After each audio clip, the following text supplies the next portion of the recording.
할렐루야.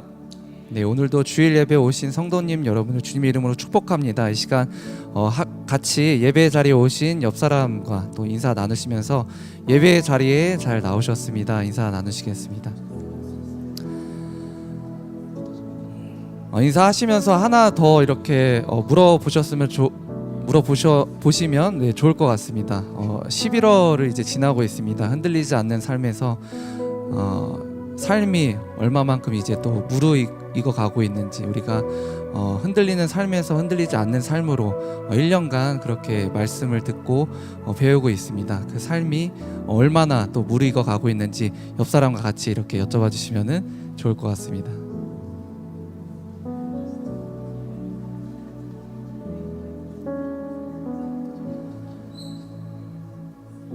여러 가지 생각, 문제들, 또 환경들을 또 다 제쳐두시고 또 예배 자리 가운데 나오셨을 텐데요. 이 시간 함께 박수 치시면서 기쁨으로 찬양 부르실 때 우리 삶 가운데 소망과 기쁨이 넘쳐날 줄 믿습니다. 이 시간 함께 기쁨으로 찬양 드리시겠습니다.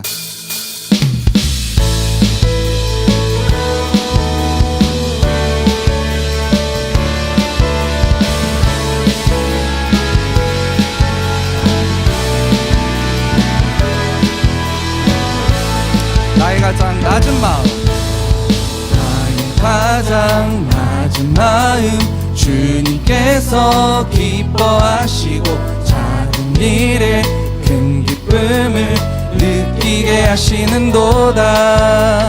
내가 지쳐 무력할 때 주님 내게 힘이 되시고 아름다운 하늘나라 내 맘에 주시는도다. 우리에게 축복하신 하나님 사랑,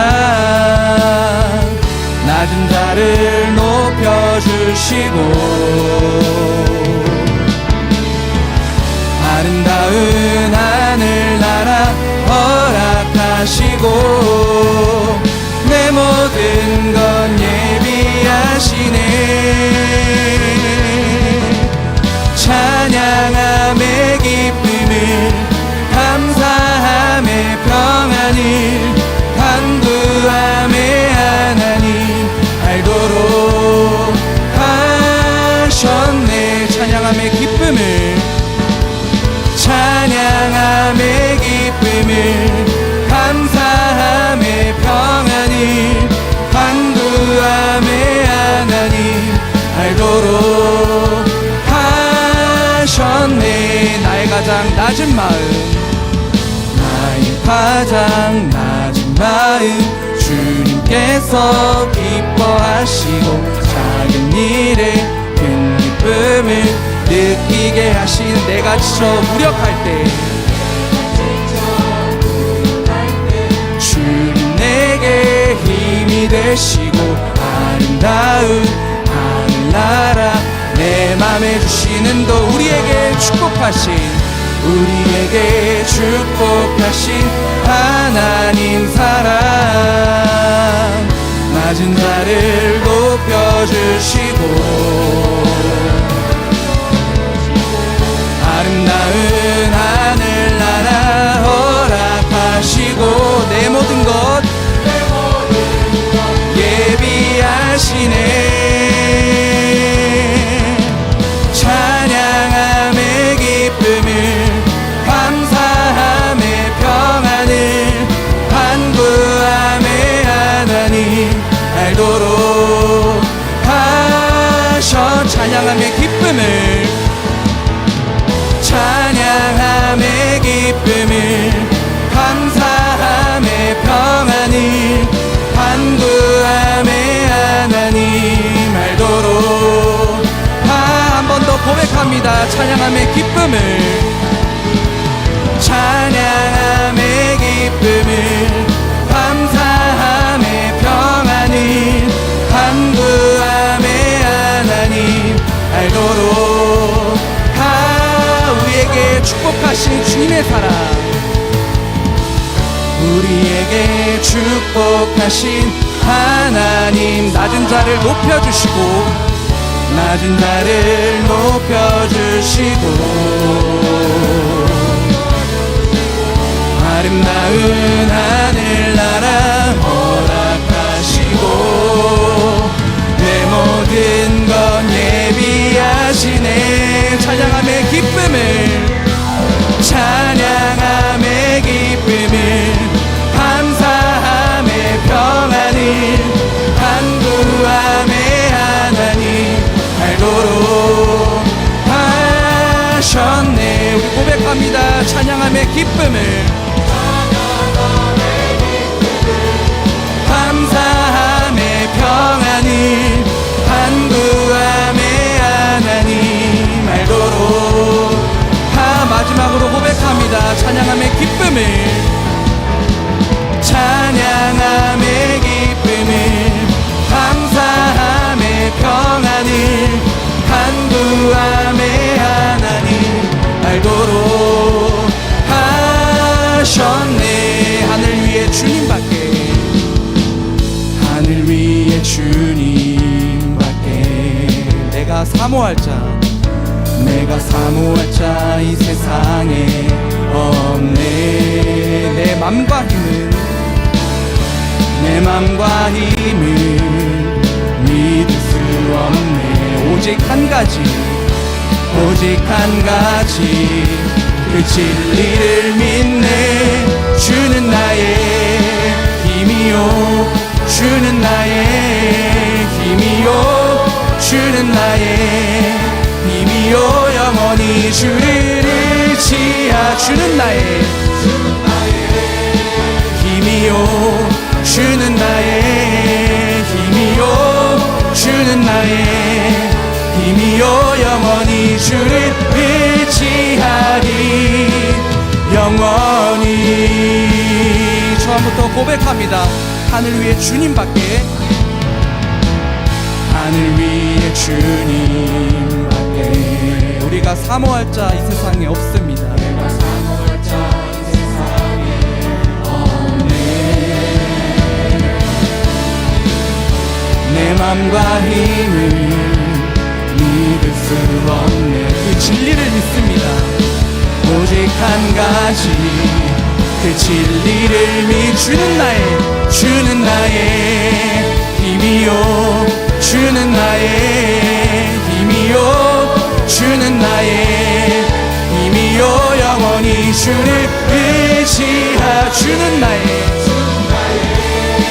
힘이요 주는 나의 힘이요 주는 나의 힘이요 영원히 주를 의지하리. 영원히 내 맘과 힘은 믿을 수 없네. 오직 한 가지 우리 한 번 더 고백합니다. 내 맘과 힘은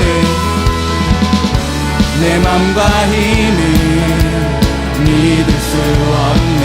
오직 진리 되신 주님을 믿습니다. 한 번 더 고백합니다. 내 맘과 힘은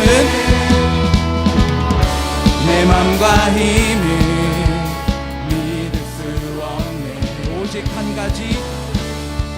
한 가지 그 진리를 믿네. 주는 나의 힘이요 주는 나의 힘이요 주는 나의 힘이요 영원히 주를 의지하. 주는 나의 힘이요 주는 나의 힘이요 주는 나의 힘이요 영원히 주를 영원히 의지합니다. 주는 나의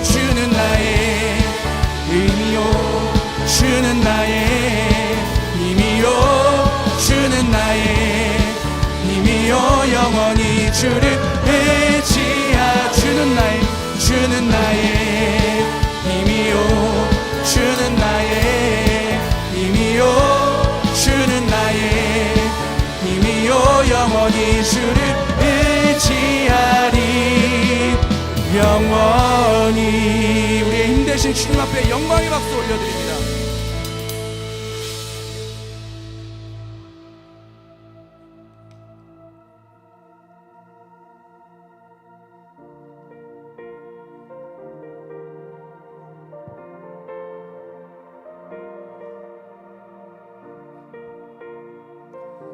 선하신 주님 앞에 함께 찬양 드리시겠습니다. 사랑해요 신실하신 나의 주님, 나의 삶 주님 안에 있네. 눈을 뜨는 아침부터 나 잠들기까지 선하신 주를 노래하리. 사랑해요 사랑해요 신실하신 나의 주님, 나의 삶 주님 안에 있네. 눈을 뜨는 아침부터 나 잠들기까지 선하신 주를 노래하리.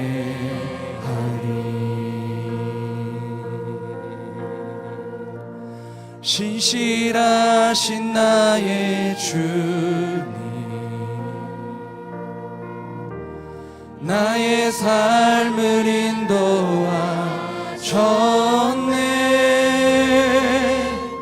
나의 모든 호흡 다해 선하신 주를 노래하. 신실하신 나의 주님, 신실하신 나의 주님, 나의 삶을 인도하셨네.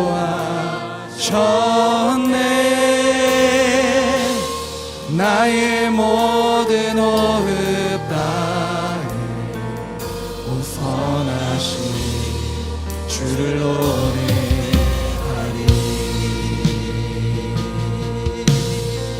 찬양합니다. 사랑해요 사랑해요 나를 인도하신 주님, 나를 인도하신 주님, 고난 중에도 나와 함께 하셨네. 내 아버지 되시며 내 친구 되신 주,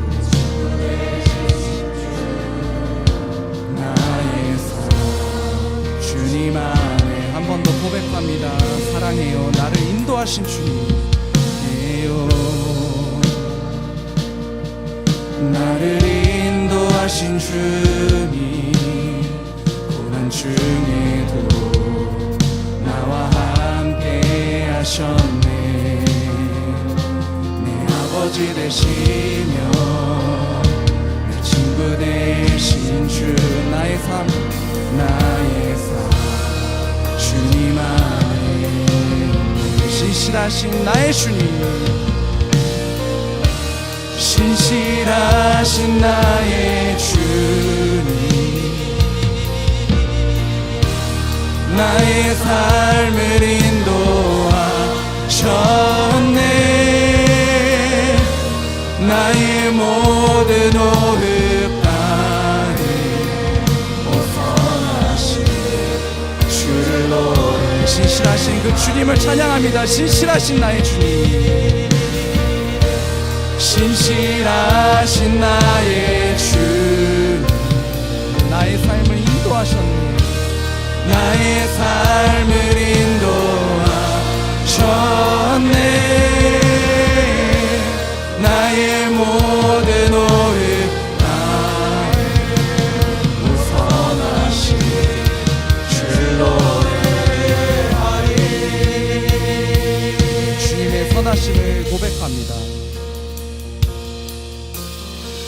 주님의 선하심 날 인도하시네. 주님의 선하심 날 지켜주시네. 주께 엎드려 나의 모든 삶 주님께 드리네. 주님의 선하심 날 인도하시. 주님의 선하심, 주님의 선하심 날 인도하시. 인도하시네. 주님의 선하심 날 지켜주시네. 주께 엎드려 나의 모든 삶 주님께 드리네. 주님의 선하심 날 인도하. 한 번 더 고백합니다. 주님의 선하심 날 인도하시네. 주님의 선하심 날 지켜주시네. 주께 엎드려 나의 모든 삶 주님께 드리네. 우리 그 신실하신 주님 앞에 찬양합니다. 신실하신 나의 주님, 신실하신 나의 주님, 나의 삶을 인도하셨네. 나의 모든 오해 따위 벗어나신 주를 노래. 주님의 선하심 찬양합니다. 신실하신 나의 주님, 신실하신 나의 주님,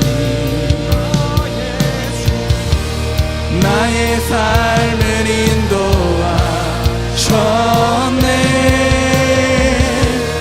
나의 모든 오해 따위 벗어나신. 우리 마음을 다해 고백합니다. 신실하신 나의 주님,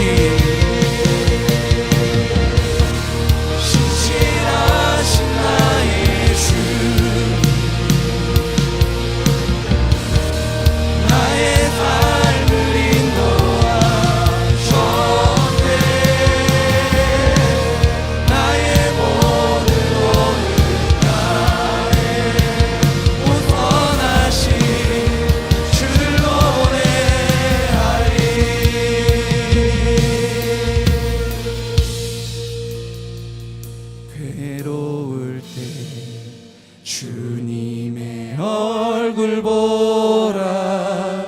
평화의 주님 바라보아라. 세상에서 시달린 친구들아, 위로의 주님 바라보아라. 고백합니다. 괴로울 때 주님의 얼굴 보라. 평화의 주님 바라보아라. 세상에서 시달린 친구들아, 위로의 주님 바라보아라.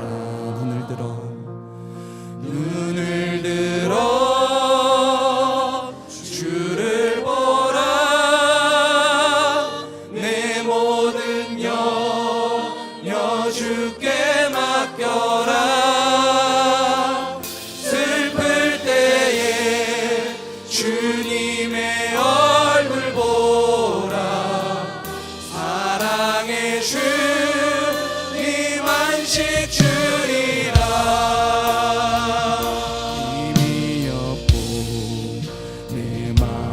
연약할 때 능력의 주님 바라보아라.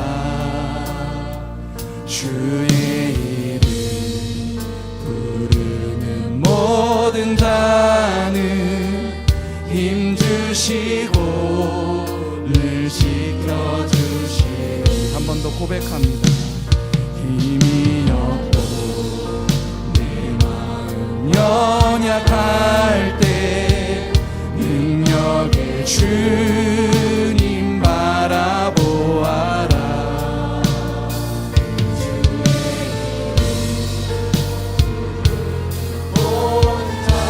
힘주시고 늘 지켜주시.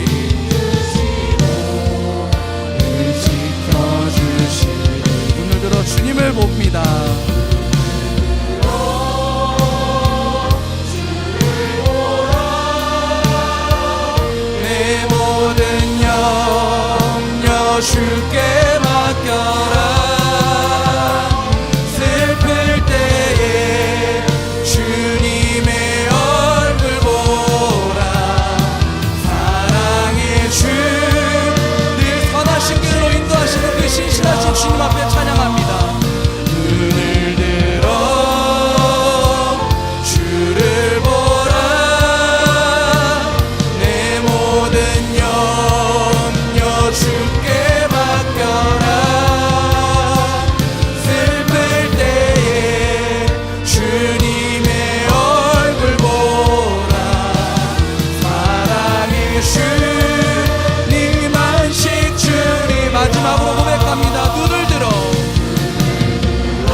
되신 주님, 예배를 통해 우리의 시선을 주님께 돌리게 하시고 믿음을 굳세게 하시니 감사를 드립니다. 주를 믿는 그리스도인으로 구별된 자로 이 땅 가운데서 살아갈 때 사람을 보거나 환경을 보는 것이 아니라 내 안에 계시는 성령님의 감동하심에 따라 주님의 성품을 닮아가는 인생이 될 수 있도록 인도하여 주시옵소서. 감사를 드리며 예수님의 이름으로 기도했습니다. 아멘.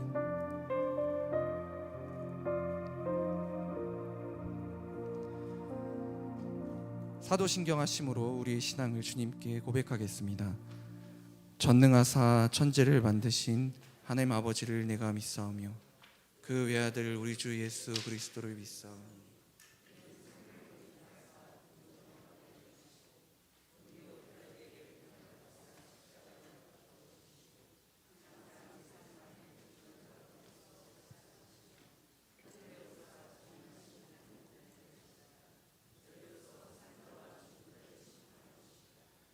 성령을 믿사오며 거룩한 공예와 성도가 서로 기도하는 것과 죄를 사하여 주시는 것과 몸이 다시 사는 것과 영원히 사는 것을 믿사옵나이다.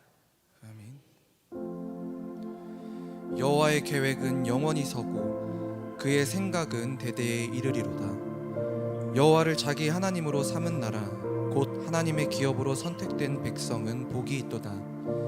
여호와께서 하늘에서 굽어보사 모든 인생을 살피시며 곧 그가 거하시는 곳에서 세상의 모든 거민들을 굽어 살피시는도다. 그는 그들 모두의 마음을 지으시며 그들이 하는 일을 굽어 살피시는 이로다. 아멘.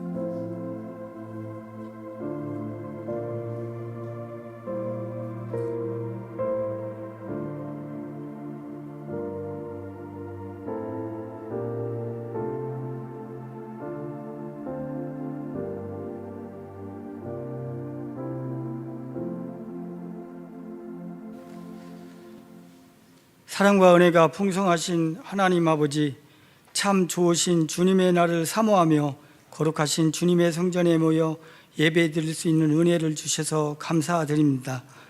2025년 흔들리지 않는 삶을 살기 위해 깨어 기도하며 죄의 사슬에 묶이지 않고 하나님의 말씀에 의지하여 살아가는 저희들을 주님의 십자가의 보혈에 의지하여 예배드리는 귀한 시간으로 인도하여 주시옵소서. 이 나라에 세워주신 대통령과 의정자들이 국민들이 어려운 삶을 잘 살피고 분열된 민심을 하나로 모아가는 지혜로운 지도자들로 세워주시옵소서. 지구촌 곳곳에서 벌어지는 전쟁이 종식되고 가난과 질병으로 어려운 환경 속에서 살아가는 민족들이 하나님의 사랑으로 회복되고 주님의 복음을 깨달아 하나님을 만나고 기도하며 소망을 이루어 나가는 하나님의 나라와 자녀들로 축복해 주시옵소서. 교회와 성도들 위해 기도드립니다. 우리 교회에 예수 그리스도가 중심이 되어 부흥되고 성도들이 삶의 주님의 흔적을 발견하는 거룩한 모습으로 인도해 주시옵소서. 깨닫고 회개하는 영적 지경이 확장되어 사단의 미혹이 점점 거세져가는 환경들을 잘 이겨내고 주님의 믿음을 세워나가는 성도들로 인도해 주시옵소서. 육신의 아픔으로 고통받는 성도들이 치유와 회복 중에 주님의 손길을 발견하는 은혜로 인도해 주시옵소서. 이 땅의 모든 결실들을 수확하는 것처럼 성령의 인도하심에 따라 사랑과 희락과 화평과 오래 참음과 자비와 양선과 충성과 온유와 절제함이 열매를 맺어가는 모습으로 인도해 주시옵소서. 수능 응시자들을 위한 예배를 통해 수험생들에게 하나님의 위로하심과 지혜와 아름다운 소망을 발견하며 형통함으로 세워지고 채워져가는 시간들로 인도해 주시옵소서. 말씀을 전하신 목사님과 가정을 위해 기도드립니다. 영육간에 늘 강건함과 성령 충만하심으로 채워주시고 가정의 기쁨과 평안의 축복으로 인도해 주시옵소서. 계획하시는 모든 사역마다 새 힘과 새 지혜로 주님의 사역을 아름답게 이루어 가시는 형통함으로 축복해 주시옵소서. 동역하시는 부교육자님들의 헌신과 사랑이 빛을 발하며 힘든 상황 속에서도 복음 전하는 이순예, 이관희, 서은교, 김인태 선교사님의 건강을 지켜주시옵소서. 잠시 선교지에서 돌아와 안식을 갖는 이순희의 선교사님을 건강 회복시켜 주시고 기도와 소망을 통해 더욱 값진 주님의 사역을 이루어가는 복음의 증인으로 역사해 주시고 염려하는 가족들의 기도에 주님의 위로와 평안으로 채워주시옵소서. 믿음과 기쁨으로 예배를 열어가는 찬양대와 봉사하는 손길들을 축복하여 주시옵소서. 감사드리며 예수님의 이름으로 기도드립니다. 아멘.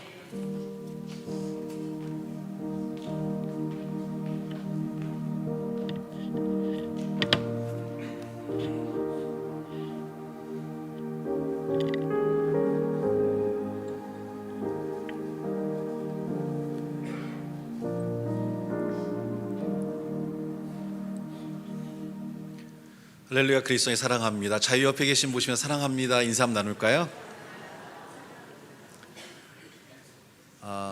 그런 글도 있던데요. 삶이 그대를 속일지라도 살다 보면 참 삶이 우리를 속일 때가 많잖아요. 옆에 이분에게 삶이 너를 속여도 용기 내, 하나님께 너와 함께 하시니까 회복할 수 있어라고 용기 한번 줄까요?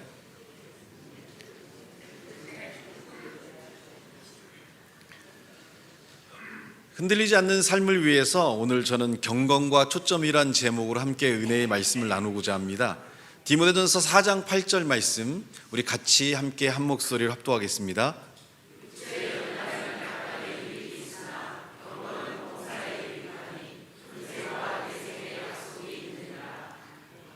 뭔가를 이루기 위해서 육적인 삶 안에서 많은 노력을 합니다. 예를 들어서 좋은 몸을 갖기 위해서 이렇게 운동하잖아요. 헬스하잖아요. 참 운동하는 게 정말 쉽지 않죠.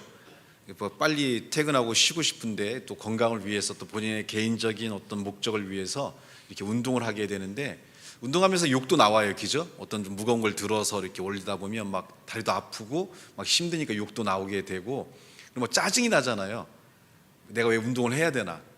그래서 온갖 변명을 늘어놓잖아요. 이모 고모부는 몸무게가 100kg인데도 100살까지 살고 죽었는데 내가 이렇게 일찍 운동할 필요가 있을까? 그래서 어떤 분들 그런 얘기 하죠. 담배를 펴도 옆집 돌아가신 할아버지는 102세에 돌아가셨는데 술을 먹어도 뒷집 할아버지는 108세 108번을 하고 돌아가셨는데 꼭 나는 그렇게 할 필요가 있을까? 사람의 삶은 항상 그렇잖아요. 뭔가에 대해서 이렇게 위로를 삼고 사람은 항상 이렇게 자기에게 불리한 건 안 받아들이고 이렇게 유리한 것만 받아들이려고 해요. 그래서 사람들은 발전이 없어요. 불리한 걸 받아들여야 뭔가를 하게 되고 움직이게 되고 그런 과정에서 오는 어려움들을 이겨내게 되는데 아무튼 육적인 삶에도 이렇게 노력을 하게 되면 삶에서 얻을 수 있는 것들이 많아요. 공부를 안 하는 것보다는 공부를 하면 좀 더 좋은 대학을 갈 수 있고 또 좋은 대학을 가게 되면 그만큼 더 좋은 직장에 갈 수가 있기 때문에 아무래도 우리의 삶에서 노력하고 최선을 다하는 삶들이 우리의 삶에 많은 도움을 줍니다. 근데 성경은 그것을 약간의 유익이라고 했어요. 따라해 볼까요? 약간의 유익. 아니 자식들 명문대 보내려고 그렇게 노력을 하고 돈을 갖다 붓고 하는데 성경은 뭐라고 그래요? 약간의 유익이라고 했어요. 그럼 별로 그런 것들이 우리가 육적인 삶에서 노력하고 최선을 다하는 것들이 세상적인 기준에서 보면 명문대를 나오고 박사가 되고 의사가 되고 변호사가 되고 그게 엄청난 거라고 생각할 수 있겠지만 성경은 그거 약간의 유익을 도와주는 것이 그렇게 크고 좋지 않다라고 얘기해요. 왜 그런 줄 아십니까? 성경이 얘기하고 있는 진정한 삶, 그것은 경건한 삶이라고 오늘 우리에게 얘기하고 있는데 경건한 삶을 갖지 못했을 때의 육적인 삶 자체는 오히려 그 사람의 삶을 사망으로 이끌 수도 있고 고통으로 이끌 수도 있고 사실 굉장히 심각한 문제를 만들어내는 경우들이 많다는 거예요. 오히려 작은 공간에서 벌이가 부족함에도 불구하고 가까운 거리감을 갖고 집이 좁으니까 그리고 굉장히 작은 거에도 굉장히 기뻐하면서 치킨 한 마리만 가지고도 하하호호하면서 행복한 삶을 살아가는 삶이 정말 아름다운 삶일까? 집은 크고 다들 가진 것도 많은데도 불구하고 문 열고 딱 들어가면 자기 방으로 들어가고 대화 하나도 없는 그런 삶이 과연 행복한 삶일까를 우리가 생각해 본다면 우리가 추구하고 하는 삶이 우리에게 어떤 미래를 줄 수 있는가에 대한 좀 고민들이 필요해요. 또 육적인 삶에 대한 관점이 클수록 삶은 흔들릴 수밖에 없기 때문에, 왜냐하면 제가 만나서 상담하는 많은 분들 가운데서는 이런 육적인 삶에 대한 어떤 그런 집착 또는 어떤 그것에 대한 어떤 목적을 두고 살아가면서 생겨난 많은 문제들이 해결되지 않게 되기 때문에 저랑 상담을 하면서 인생의 방향에 대한 새로운 설정을 하게 되거든요. 예를 들어서 돈의 욕심을 갖고 있는 사람들이 있어요. 이 돈이 한 사람의 인격과 가치관과 사고와 행동을 얼마만큼 무너뜨리고 그를 둘러싸고 있는 사람들의 삶에서 얼마나 큰 어려움을 갖고 오고 있는가를 저는 상담을 통해서 많이 그런 삶들을 보고 느끼거든요. 근데 우리는 생각을 해요. 로또만 되면, 그래서 진짜 이걸 기도해 줘야 되나 생각도 해요. 왜냐하면 매년 신년 기도 제목에 로또 되게 해달라고 기도가 꼭 올라와요. 한 번도 안 올라온 적이 없어요. 그리고 본인만 됐으면, 진짜요, 본인만 됐으면 좋을 것 같은데 목사님도 로또 사서 꼭 로또로 대박 되세요라고 이렇게 올려주신 분도 계시고 감사하긴 한데, 그럼 만약에 그 사람이 로또가 됐다, 그래서 내가 몇십억의 돈을 가졌다, 행복할 수 있겠다 다 생각하잖아요. 절대 행복하지 않습니다. 어마어마한 몇천억이란 미국 복권이 된 다음에 그 사람의 삶들을 추적했을 때 그들의 삶들이 그 이전보다 더 좋지 않은, 더 힘들고 더 어려운 삶으로 불과 몇 년 안에 재산이 탕진되고 삶은 더 고통스럽고 가정은 다 찢어지고 개인의 삶도 무너지는 그런 삶들에 대한 모습들에 대해서 이렇게 시간을 두고 추적해 봤을 때 더 고통스럽고 더 힘든 삶을 갖게 된다는 거죠. 돈이 최선이 되잖아요. 사람에 대한 배려나 사람에 대한 존중들이 없어져요. 돈을 버는 이것이 가장 우선시되다 보면 인격 자체가 돈에 집중하게 되면요, 이 돈을 벌기 위한 수단 속에서 상대방에 대한 공격. 그래서 제가 만나는 많은 아이들, 방황하는 아이들의 특징이 뭔지 아세요? 엄마 아빠가 열심히 일해서 돈을 벌면 나중에 너희들 좋은 대학도 보내줄 수 있고 너희들 장가가고 시집갈 때 집도 사줄 수 있어. 근데 그 아이들이요, 사춘기 때 엄마의 사랑이 필요하고 아빠의 사랑이 필요한 그 시대에 사랑을 받지 못하고 존중을 받지 못하니까요, 그런 시기가 오기 전에 이 아이들은 다 집을 가출해요. 그리고 어린아이지만 벌써 사고를 치기 시작하고 알코올 중독자에다가 마약 중독자가 돼서 삶 자체가 완전히 무너진 삶을 가져요. 왜? 가정이란 부모의 어떤 사랑에 갈급한 이 아이들이 채워지지 않으니까 어떻게 돼요? 클럽에 전전긍긍하게 되고 술을 취하게 되고 마약을 취하게 되면서 삶 자체가 무너져요.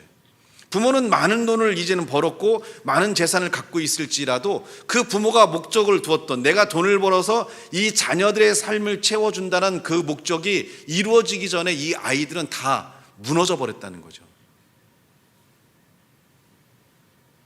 실제로요, 이런 얘기하면 제가 교단에서 욕을 먹을 수도 있겠지만 기독교인 자녀들이 더 심각해요. 사실은 신기하지 않아요? 교회에서 그렇게 열심히 일하고 그렇게 봉사하고 기도를 하는데, 그럼 기독교인 자녀들이 더 사랑과 은혜 가운데 잘 성장할 것 같은데 오히려 기독교인 자녀들이 더 심각한 경우들이 많아요. 왜 그럴까요? 엄마 아빠가 집에 없으니까. 교회를 위해 헌신이라, 교회의 봉사이라, 하나님의 일이 우선이다. 그래서 부모들이 하나님의 일을 열심히 하고 하나님의 일에 최선을 다하는 삶을 사는 결과가 뭐냐면 본인의 삶 자체가 다 무너져 있고 이제는 지치고 힘들고 이제 하나님도 없어요. 신앙도 없어요. 믿음도 없어요. 이곳에 오는 교인들이 예배를 드릴 때 기쁨이 있고 소망이 있어야 되는데 예배 드리기가 싫어요. 지쳐 있고 힘들고 어려우니까. 물론 우리 교회도 그럴 수 있어요. 그럼 빨리 교회 옮기셔야 돼요. 교회 왔는데 기쁨이 없어요. 즐거움이 없어요. 그럼 여러분 이런 교회 다니면 안 돼요. 오늘 여러분이 교회 올 때 대답 잘하셔야 돼요. 미리 얘기하고 가는 거예요. 설레는 마음으로, 정말 즐거운 마음으로 오늘은 어떤 말씀이 주어질까, 오늘 나의 삶에 하나님과 어떻게 나의 마음을 만져주실까, 나에게 소망을 주실까, 이런 기쁜 마음으로 오셨습니까? 아니면 진짜 가기 싫은데 안 가면 목사가 체크해갖고 출석 불러가지고 또 전화하지 않을까, 공훈진사 마음을 내가 대변해 주는 거예요. 차라리 이 시간에 오토바이나 타고 가면 얼마나 좋을까. 아니라고는 안 하잖아요. 지금 이 정도 되면 아니라고 해야 되거든요. 절대 아니라고 안 해.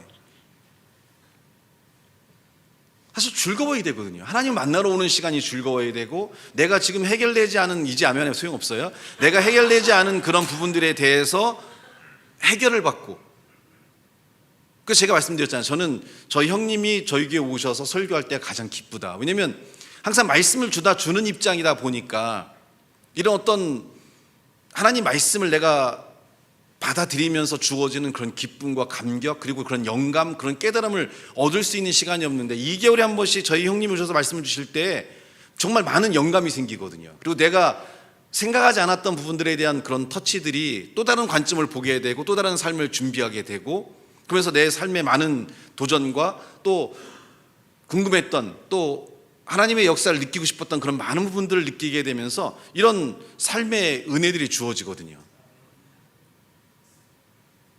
그래서 참 그런 시간들이 기쁘고 즐거워요. 근데 하나님에 대한 관점이 하나님을 중심으로 해서 우리의 삶이 바라보고, 그리고 그분이 우리에게 원하는 삶의 방식으로 나가게 되면 영적인 삶의 올바른 관점들은 육적인 삶에 영향을 줘서 우리가 육적인 삶을 살아가는 데 있어서 경건한 삶으로 인도하기 때문에 육적인 삶이 우리를 죄와 사망 가운데 또는 어떤 욕심과 탐욕 가운데 이끌어가는 것들을 절제하게 하면서 육적인 삶을 살면서도 베풀 수 있고 섬길 수 있고 다른 삶과 더불어서 정말 기쁨과 즐거움으로 살아갈 수 있는 삶을 만들어 가기 때문에 한 사람의 하나님을 향한 그런 올바른 관점의 그런 경건한 삶들은 자신의 삶을 구원시킬 뿐만 아니라 주변의 많은 사람들의 삶을 기쁘게 하고 즐겁게 하고 소망을 주면서 정말 영향력 있는 그리스도인들의 삶을 살아갈 수 있게 만들거든요. 최근에 한 전문 직종의 분과 제가 이제 상담을 하게 됐는데 굉장히 돈을 많이 벌 수 있는 전문 직종, 우리가 얘기하는 사자가 들어가는 그런 직종을 갖고 계신 분인데 이분이 저한테 그런 얘기를 해요. 목사님, 제가 예수님을 믿고 이제는 과거와 다르게 이제 열심히 하나님 안에 살아가는데 생각만큼 이렇게 내가 원하는 만큼의 기준만큼 돈이 안 됩니다. 내 후배는 나보다 늦게 이 분야에 들어왔는데 더 많이 벌고 있고 나는 정말 힘들고 어렵습니다. 나는 어떻게 해야 될까요? 그래서 제가 그랬어요. 목표를 바꿔라. 당신의 목표가 돈을 얼마만큼 버는, 내가 이 정도가 되니까 그 내가 1년에 예를 들어 10억이면 10억을 버는 그런 기준을 세워놓고 있으니까 내 똑같은 분야에 있는 사람들과 비교해서 내가 그 사람보다 떨어진다고 하면 힘들고 어렵고 내가 신앙도 하나님께 기도하는데 나한테 왜 응답하지 않을까? 이런 문제가 생기는데 그 목적을 좀 바꿔봐라. 돈을 버는 게 목적이 아니라 그리스도인들이 삶을 살아가는 것은 물론 돈을 벌어야죠. 물론 우리가 좋은 위치에도 가야 되고 성공도 해야 돼요.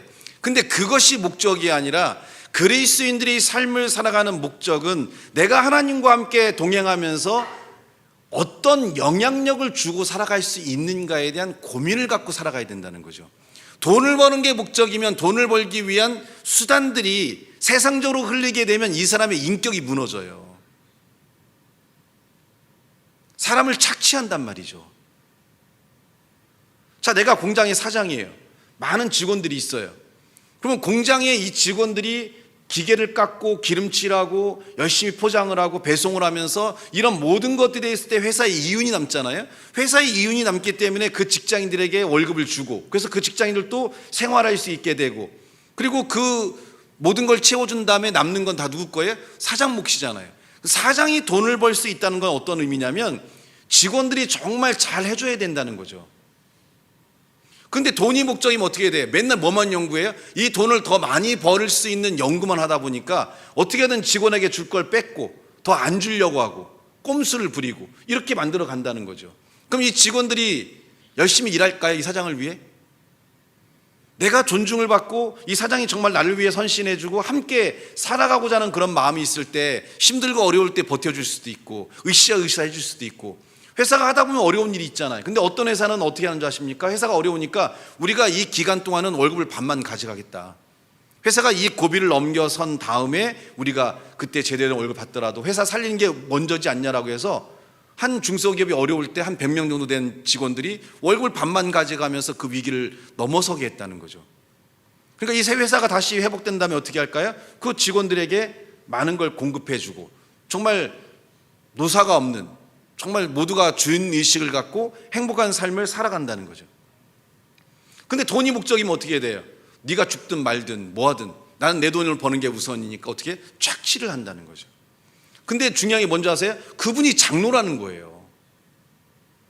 그분이 집사라는 거죠. 많은 사람들이 뭐라고 할까요? 야, 교회 다니는 사람이 더해. 교회 다니는 사람이 더 욕심이 많아. 그럼 어떻게 될까요?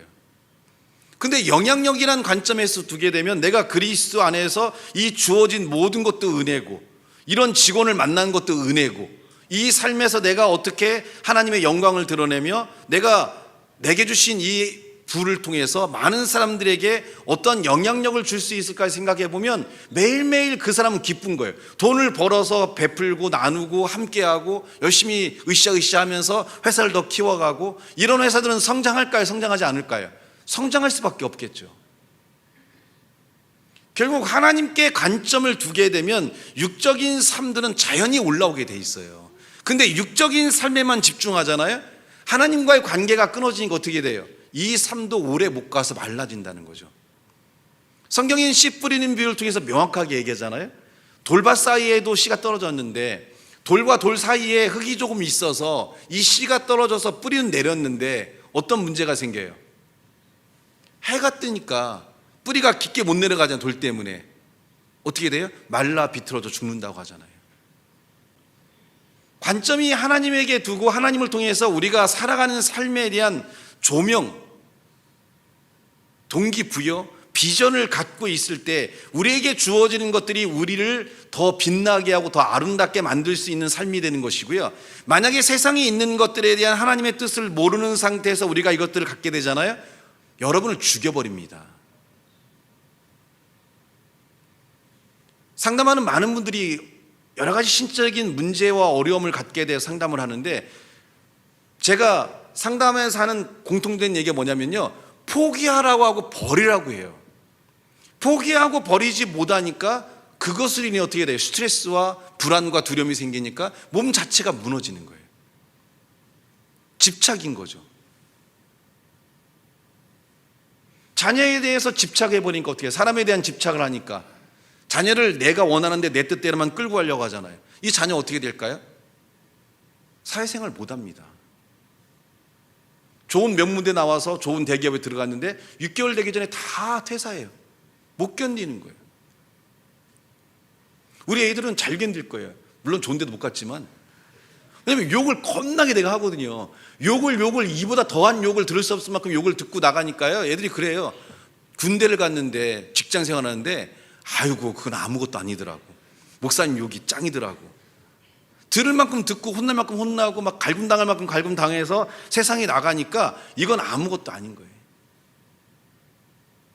그리고 부모들도 한몫했잖아요. 욕을 자식을 그냥 때리기를 그렇게 때리기를 막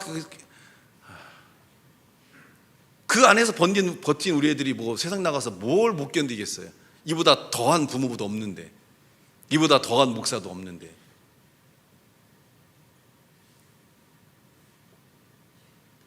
근데 우리의 관점이 여전히 세상에만 관점을 두니까 그것이 우리를 침몰시키고 우리를 무너뜨리고. 그래서 제가 그랬어요. 당신의 병은 비교하는 것이다. 이 사람과 나를 왜 비교하느냐? 그 사람이 뭐 100억을 벌든 200억을 벌든 무슨 상관이 있느냐? 내가 5억을 벌든 1억을 벌든 1000만 원을 벌든 그 안에서 내가 어떤 삶을 살아가게 하나님은 원하시고 또 그 삶을 통해 어떤 영향력을 주변에 주기를 바라냐를 고민해 본다면 당신의 삶이 이 사람과 비교해서 적게 본다고 해서 절대 손해되거나 불편하거나 어렵지 않다. 내가 주신 그 은혜 안에서 얼마나 많은 사람들에게, 그 많은 사람들은 멀리서 찾지 마세요. 우선 여러분의 가족 구성원 안에서 어떤 영향력을 줄 수 있을지, 그리고 여러분이 만나는 교회 성도 안에서 어떤 영향력을 줄 수 있을지. 적어도 이 교회 안에는 세상에서 도망치고 피한 사람들이 이곳에 피난처가 돼야 될 거 아닙니까? 그들이 위로를 받고 새로운 삶을 살아갈 수 있도록 우리가 함께 손을 붙잡아주고 같이 기도하고 우리가 가진 쌀 한 톨을 나눌 수 있는 그런 마음을 통해서 뭔가 영향력을 줄 수 있는 삶이 돼야 되잖아요. 그러려면 그런 삶으로 우리가 타인에 대해서 그런 움직임을 가지려면 먼저는 어디에서 나타나야 돼요? 여러분의 가정에서부터. 가장 가까운 내 가족을 향해 움직임을 갖지 못하는데 타인을 향해 어떤 움직임을 갖겠습니까? 그래서 저는 거짓말이라 이거예요. 뭐 전도잔치에서 막 타인을 위해 봉사하고 막 휘황찬을 꽃을 하고 뭐 엊그제부터 보니까 막 이 꽃다발을 만드느라고 교인들이 막 앉아가지고 막 오시는 분들 다 이게 머리에 씌워준다고. 아니 자기 부인에게 자기 남편에게 그거 씌워준 적 있냐 이거 내 말은. 아니 남을 위해서는 막 모여갖고 밤새서 우리 밤새서 이거 만들어서 해갖고 막 페이스북을 그런 거 좀 올리지 마요. 교회 창피해 죽겠어. 아니 자식을 위해서 그렇게 해요? 내 가족을 위해서, 내 부모를 위해서도 그렇게 안 하는데 남을 위해서 그렇게 했다고 밤새서 했다고 막 자랑스러운 듯이 그러면서 막 새벽에서 막 이걸 하고 새벽 예배를 드리고 가니 하나님의 은혜가 크고 거짓말 좀 하지 마라. 하나님은 그런 사람들 은혜 안 주실 것 같아. 내가 볼 때는 그렇게 밤새는 동안 내 자녀는 어디 있어요? 그런 기획을 하는 목사도 잘못된 거고, 그럼 그런 기획했으면 그 목사는 어디 있어야 돼요? 그 성도는 밤새야지. 쥐는 집에 가서 자. 난 절대 우리 교회 성도들에게 어떤 일을 시킬 때 난 같이 있지 혼자 두지 않아요. 같이 해야죠. 같이 할 때 같이 있는 삶이 만들어지는 거예요. 라임 좋죠? 와우. 혼자 못 살잖아요. 손을 잡아줄 때 힘을 얻고 일으킬 수 있는 거지. 혼자 질병과 싸우는데 많은 분들이 기도해주고 그래도 격려해주고 반찬도 싸다 주고 식사 밥도 같이 먹어주고 뭔가 그런 움직임들이 있을 때 우리가 삶을 살아가고 삶의 움직임을 갖잖아요. 아니 멀리가 아니라 내 가족에서부터 막 집을 막 뭐 어떤 행사 있다고 해서 막 꽃을 장다 막 만들어가지고 막 그 공간 만들고 막 테이블 만들어갖고 막 쿠키도 굽고 해서 막 상을 차려놓고 막 찍어가지고 이런 지금 행사를 준비한다고. 아니 지자 시간 때는 쿠키 한번 구워줬냐고. 말도 잘 안 나오네. 그렇게 꽃 장식해서 놀 만큼 내 집은 그렇게 하고 있냐 이거죠. 그리스도인들이 뭔가 잘못된 거예요. 이웃을 내 몸과 같이 사랑해야 되는데 그러려면 그 이웃의 가장 가까운 이웃이란 것은 거리감으로 봐야 돼요. 가장 가까운 내 가족부터 시작해서 이 거리감이 넓혀져 가야 되는 것이지, 내 가족을 등한시할 때 외부적인 것만 집중하잖아요. 그러면 안쪽은 다 썩어가는 거예요. 이나님 행복해? 집에서 행복해? 이유림 집에서 행복해? 그리고 그 앞에 남편 행복해? 좋은 집이에요. 내가 있는 곳에 행복을 느껴야죠. 맥기 성도님 행복해요? 어? 맞아서 행복한 거 아니야? 아니 이런 그냥 내가 집에 들어가는 걸 좋아해야 돼요. 근데 애들이 집을 안 들어온대. 막 목사님 우리 애가 막 12시 돼도 집에 안 들어온다. 왜 안 들어오겠어요? 들어가기 싫으니까 안 들어가는 거죠. 빨리 가서 엄마 아빠랑 얘기도 하고 엄마 아빠랑 맛있는 것도 먹고 엄마 앞에 옆에 앉아서 이런 것도 물어보고 막 애들이 막 학교만 끝나면 벌써 막 집에 들어가고 싶어서 막 이렇게 막 미친 마음이 돼야 되는데,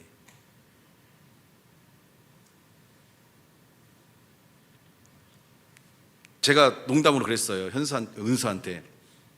은서가 얼굴에 빵빵빵빵빵 4개가 이렇게 막 볼볼 나온 거예요. 그 이쁜 은서가. 그래서 야 너 이거 뭐냐 했더니 목에 물렸다는 거예요. 근데 그 자리에서 욕했잖아요. 우동이. 아니 이런 이쁜 딸이 모기에 4방을 물릴 때까지 도대체 아빠는 뭐 하고 있냐 이거 내 얘기는. 그럼 애가 자다가 모기 물렸네. 그러면 그 밤에 아빠는 어디 가야 돼요? 새벽 2시에 그 소리 들었어. 새벽 2시에 김학생 어디 가야 돼?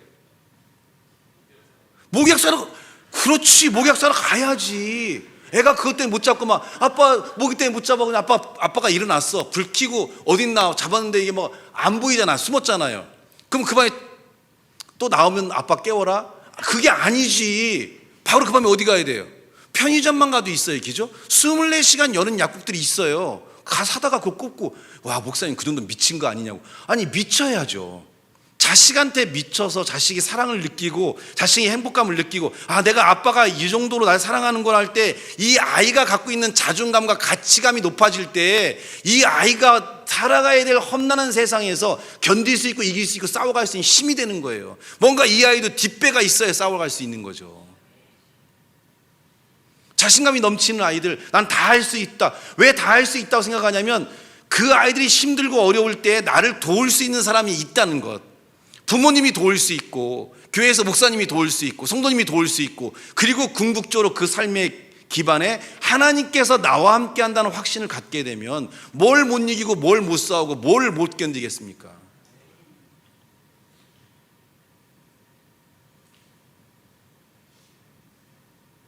그래서 아빠가 바로 그거 사갖고 와야 되는데 안 사왔냐? 내가 아빠 혼내주겠다. 혼내주겠다고 내가 깜빡 잊어서 지금 생각나서 지금 하는 거예요. 아니요, 더 잘하죠. 동일사님 뭐 애들 뭐 잘 챙겨주고 잘 이뻐해주고. 근데 그 사랑하고 이뻐해주는 것에 대해서 내가 이만큼 선을 그어놓고 나는 잘한다라는 생각을 갖지 말라는 거죠. 선은 없는 거예요. 더 움직일 수 있고 더 할 수 있고 더 많은 것을 할 수 있는 삶을 가질 수 있는 거죠. 그래서 제가 그 예전에 그런 얘기 했잖아요. 우리 조카가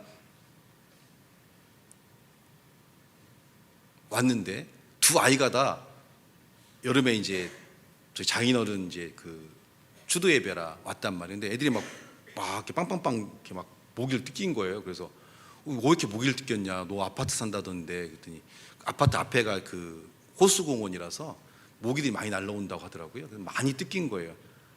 그래서 제가 밥 먹고 나랑 고모부랑 어디 가자 그랬더니 어디 가니? 그래서 따라오라고. 따라와 데리고 가서 약국 가갖고 한 번만 꼽으면 180일 가는 거 있잖아요. 액 들어가지고 그거 한 번만 꼽아놓으면 1년 365일 물릴 일이 없어요. 우리 집은 모기가 없어요. 근데 가끔 이렇게 문 열어놓고 작업할 때 들어와서 가끔 한 마리가 생길 수 있는데 저희 집은 예린이 방 앞에 딱 빛이 돼 있어요. 언제든지 윙 하면 꼽으라고. 아무것도 아닌 것 같죠. 이 정도의 경지에 이르기까지 제가 얼마나 많은 연단과 고통과 아픔 속에서 이 정도의 경지에 이르렀을까요? 이게 아무것도 아닌 것 같지만 타인을 내 몸과 같이 사랑하고 타인을 위한 움직임을 갖는다는 거 쉽지 않아요. 생각은 다 합니다. 근데 움직일 수 있을까요? 거기서 한 발자국 더, 한 발자국 더, 한 발자국 더. 그 한 발자국 더가 어디서 나오냐면 육적인 연단을 통해서 오는 게 아니라 하나님께 관점을 두고 하나님에 의해서 우리가 영적인 연단을 대야만 사람에 대한 사랑의 폭이 커지는 거예요. 아니 결혼할 당시에 이승조가 좋았어요. 한 30년 살고 보니까 지금 이승조가 좋아요. 이 새끼 죽여야 돼? 누가 좋아요? 지금이 더 좋죠. 왜요? 살아오는 삶 동안 연단과 고통과 서로의 부딪힘과 이런 시기를 통과하면서 어떻게 돼요? 사람에 대한 사랑의 마음이 커지는 거예요.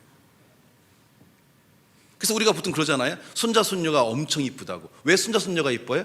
아들도 이쁘고 딸도 이쁘지만 그 아들로부터 양육했던 그 시간들을 지나서 손자 손녀까지 갔을 때는 이 사랑의 크기가 어마어마한 거거든요. 근데 뭐 저한테는 손자 손녀가 이쁠 거냐라고 하면 아니 저는 제 딸이 이뻐요. 나중에 애가 태어나면 어떨 거냐? 아니에요. 전 딸이 이뻐요.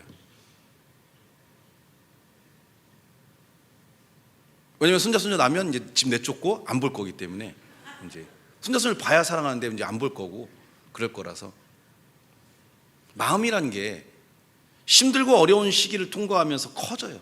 우리가 하나님의 관점을 통해 사람을 사랑하는 걸 배웠고 이 사람을 사랑하는 걸 하기 위해서 얼마나 많은 마음의 갈등이 있겠어요. 사람은 다 이기적이고 욕심적이기 때문에 그 이상 움직이는 게 싫어요. 근데 말씀을 듣고 감동이 오고 예배 때 은혜가 되다 보니까 조금씩 더 움직이다 보니까 지금은 예전이라면 불가능했던 일들을 지금은 하게 되잖아요. 그걸 하게 되면서 어떤 일이 일어나요? 사랑이 커지는 거죠. 처음부터도 한민영이 좋았겠지만 그때 한민영이 좋아요? 지금 한민영이 좋아요? 그때가 더 좋다고 해야 되는 거예요. 지금 더 좋죠. 근데 지금 좋을 때까지 얼마나 싸웠던 것 같아? 지금 안 싸워요? 안 싸운 지 얼마나 됐어요? 안정권에 들어간 거죠. 본인은 기억 못하지만 한민영은 마음에 지금 도끼를 품고 기억하고 있을 건데, 기억 안 나죠? 이제 언제 싸웠나? 나네. 기억이 안 나요. 왜? 안정권에 접어들었으니까. 그러면 왜 안 싸우겠어요? 상대방을 이해하고 품고, 그리고 그 사람이 부족한 거는 내가 채워주면 된다는 생각으로 이렇게 서로가 서로를 배려하는 마음으로 가니까 뭐가 없어져요? 싸움이 없어져요. 그리고 다 이해가 가요. 그리스도 안에서 우리가 하나님의 사랑에 감동이 되고 하나님의 말씀에 따라서 경건한 삶을 향해 움직이다 보면 이제 그냥 다 이해가 되고 이룬 자가 돼요. 여기서 혼자 웃었어요. 그냥 이 얘기하면 안 될 것 같아요. 얘기하면 여러분 나 욕할 것 같아가지고. 이룬 자가 돼서 다 품게 돼요. 다 이해가 가요. 옆 사람 보고 한번 얘기합시다. 네가 어떤 모습을 보여도 난 널 다 이해할 수 있어. 해봐요.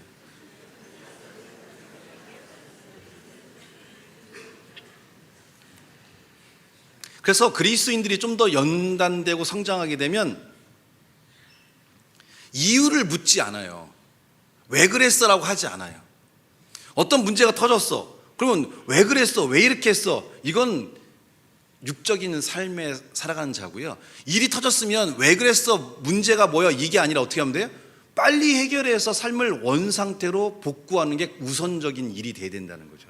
그거 왜 그랬어? 왜 그래? 너 왜 그래? 너 정신 나갔어? 이거 아무리 해봐야 안 돼. 일은 터진 순간 이미 얘는 끝난 거예요. 생각과 사고와 모든 것들이. 그러면 일을 해결하고 그 다음에 어떻게 돼요? 이제 회복시켜 나가면 되는 거예요. 근데 일이 터졌으면 회복하는 것보다는 왜 그랬어? 뭐 때문에 이거 하다가 어떻게 돼요? 싸움 나고 상처받고 어려움을 겪으면 어떻게 돼요? 삶이 무너져 버려요. 그래서 원인과 이유는 묻는 게 아니에요. 저도 예전에는 원인과 이유를 따져서 이 문제를 회복하려고 생각했는데 이제는 그 필요 없어요. 왜? 어차피 해결해도 또 사고치거든. 그게 사람이에요. 원인과 결과에 대해서 문제를 일으키는 사람은 이 삶에서 성장하지 않으면 또 문제를 일으키고 또 문제를 일으키고 또 문제를 일으켜요. 어떻게 알아요? 송치훈 지사님, 우리 상훈이랑 사는데 여보 우리가 같이 살아야 되니까 이런 건 당신이 좀 이렇게 바꿔주면 좋을 것 같다라고 얘기한 게 있을 거 아니에요. 결혼 초기에. 바뀌었어? 그렇죠. 사람은 고쳐 쓰는 게 아니에요. 안 돼요.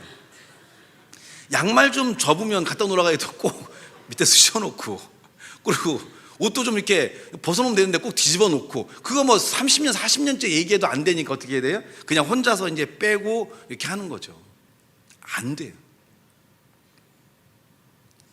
밥 먹을 때 말하면서 이게 튀기지 말라고 해도 됩니까? 그게 안 돼요. 그럼 뭐가 필요해요? 그 삶이 아름다워지려면 그냥 이해하고 품으면 되는 거예요. 엄마 아빠는 왜 그래? 그거 하지 마. 안 바뀌어. 우리 엄마가 바뀌겠어요? 우리 아버지가 바뀌겠어요? 큰일 났네. 이거 평촌에서 지금 부목사님 보시고 우리 아버지한테 바로 보고할 것 같은데, 목사님 안 바뀌신대요. 사실이 그렇지 뭐. 그럼 나는 바뀌었냐? 나는 자랑스럽게 얘기하거든요. 야, 아빠가 예림아 옛날에 비하면 지금 많이 바뀌었어라고 하면 예림이 딱 한마디예요. 아빠는 아빠 자신을 잘 모르십니다. 나는 내가 많이 바뀌었다고 생각하지만 아이는 바뀌기 아무것도. 우리가 바뀌었다고 생각하고 착각하고 사는 거죠.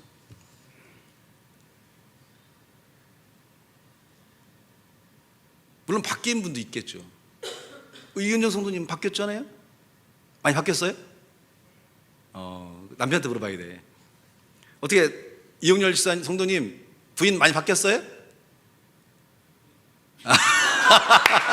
아니 이거는 재밌자고 하는 거죠. 여기서 발끈하면 안 돼. 그냥 이 집안의 특성이 저기 위에 저기도 그렇듯이 그냥 집안의 특성이 일단 웃겨주고 목사님 예배 도와주고, 그게 그냥 최고의 저거예요. 그냥 박성호 성도님도 그냥 날 도와주는 거, 예배를. 여기서 그냥 바뀌었습니다 하면 아무 재미없잖아요. 이렇게 안 바뀌었다고 하고 그러는 거지. 발 돌리지 마요 지금. 무섭네 갑자기 막. 많이 바뀌었으니까 다시 사는 거예요. 그죠? 네. 바뀌어요. 언제? 그리스도의 관점과 그리스도의 초점을 갖고 하나님께서 날 무엇을 원하시는가, 내 삶이 무엇인가를 필요하신가를 알고, 아는 걸로만 끝나는 게 아니라 그 안 이후에 우리가 바뀌려고 노력하는. 그래서 성경은 뭐라고 그래요? 육체의 연단, 경건도 어때요? 움직임을 가져야 되고 변화를 갖는 사람들이 필요하죠. 같이 한번 말씀 하나 볼까요? 뒤쪽으로 보여주시겠어요? 예, 디모데전서 4장 7절로 8절 말씀 같이 한번 읽어보겠습니다. 시작.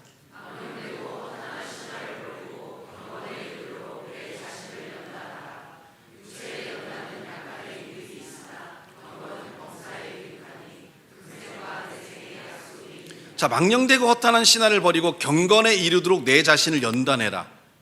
우리의 삶이 세상적인 관점에 초점을 맞추면 이 모든 게 망령되고요, 허탄한 신화예요. 꿈 같은 거예요. 그 꿈 못 잡습니다. 근데 하나님의 경건에 이르도록 하나님이 원하는 뜻을 향해 나아가잖아요. 이것들은 그냥 부수적으로 따라와요. 예전에 저희 아버님 세대는 아파트 한 채 가지면 정말 부자였거든요. 그래서 저희 아버님이 예화를 들 때 그런 예화를 항상 드셨어요. 지금은 그런 예화가 먹히지 않겠지만, 야, 아파트를 산 사람이 왜 농을 걱정하고 신발장을 걱정하냐? 아파트 사면 그 아파트에 농도 들어가 있고, 그죠? 옛날 말 농이에요? 지금 뭐라고 하죠 이걸? 붙박이장. 우리 때는 농이라고 해요, 농. 그 농을 많이 쳤어요 우리들이 옛날에. 그런데 다 농을 치는 이유가 집에다 농을 하나씩 놔서 미안합니다. 붙박이장부터 시작해서 싱크대부터 해서 뭐 변기부터 해서 아파트를 사면 유리야, 애기가 싫어하냐? 애기한테 이따가 미안하다고 해줘나? 네, 너무 미안하네. 다 따라와요. 희만아, 아파트 들어갔는데 변기 없어서 네가 변기 놨어? 농 없어서 농 사 넣고 신발장 네가 만들고 막 그랬어? 들어가니까 다 있어, 없어? 다 있어요. 그때 당시에 80년대 설교는 그게 주된 설교였어요. 하나님을 만나면 그 안에 우리의 삶의 모든 것들을 하나님이 공급하고 채워주시는 거예요. 그냥 우리가 뭘 기도하지 않고 뭘 노력하지 않고 그냥 하나님께 뭔가를 원하지 않아도 하나님의 자녀인 우리를 하나님은 복을 주시고 형통함을 주기 원하니까, 단지 하나님은 우리에게 준 것들이 올바로 사용될 수 있어야 되니까 때로는 막기도 하고 때로는 억제하기도 하고 때로는 그 삶에서 어떤 움직임을 갖지 못하도록 우리를 연단시키는 과정에 주지만, 하나님의 궁극적인 목적이 우리에게 복을 주시는 게 목적이니까 결국은 우리의 삶에 우리의 필요한 것들이 채워진다는 거죠. 근데 이것들을 우리가 먼저 가지려고 하니까 어떻게 돼요? 하나님을 못 잡으니까 우리의 삶들이 육적인 삶을 향해 나가니까 망령되고 허탄한 신화를 쫓아가면서 우리가 비인격화돼요. 비신앙화되고, 그러면서 우리의 판단과 우리의 삶이 잘못된 선택을 하니까 어떻게 돼요? 삶이 무너지는 거죠. 자족함을 가져야 되고 우리에게 주신 것에 대한 만족함을 가져야 되고 또 이 주신 것 안에서 나누고 베풀 수 있는 삶을 살아가잖아요. 그러면 우리의 삶이 더 번창이 더 풍성한 삶을 갖게 되는데, 이게 우선시되니까 어떻게 돼요? 남의 이야기에 귀에 열리니까요, 유혹에 빠지고 사기를 당하고 투자를 잘못해서 모든 것들이 무너진다는 거예요.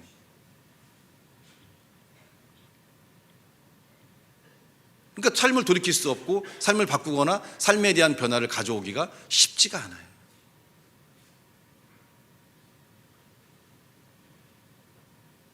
그래서 우리에게 뭐가 필요해요? 하나님 안에서의 올바른 우리를 향한 하나님의 뜻, 우리가 어떻게 살기를 원하시는가에 대한 이 명확한 삶의 방향이 우선 세팅이 되고, 그 세팅이 되기 시작하잖아요. 육적인 삶을 향해 우리가 물질을 벌든 우리가 권력을 얻든 우리가 어떤 전문의 삶이 되든 우리가 공부를 하든 우리가 어떤 삶의 계획을 갖든 이 모든 것들이 아주 하나님 안에서 이 모든 것들이 올바로 작용하기 시작하잖아요. 우리가 노력하는 것보다 몇백 배, 몇천 배 더 많은 역사와 축복들을 가져올 수 있다는 거예요. 카네기는 그런 얘기 하잖아요. 하나님께서 나에게 복을 주셔서 나는 10분의 9를 11조를 드린다. 근데 그 10분의 1만 가지고도 5만 명이 넘는 내 직원들을 먹여 살리고 내가 회사를 운영하는데 아무런 부족함이 없더라. 영향력을 생각하는 거죠.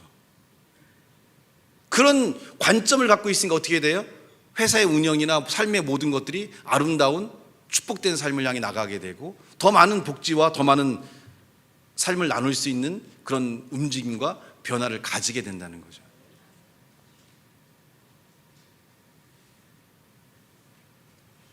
제가 갖고 있는 하나님의 초점 중에 한 가지는 우리가 깨달으면서 또 말씀을 읽으면서 여러 가지 삶에 대한 명확한 방향들이 주어지는데, 저는 삶을 사는 원칙이 딱 여러 가지 중에 하나가 모든 걸 결정하는 가장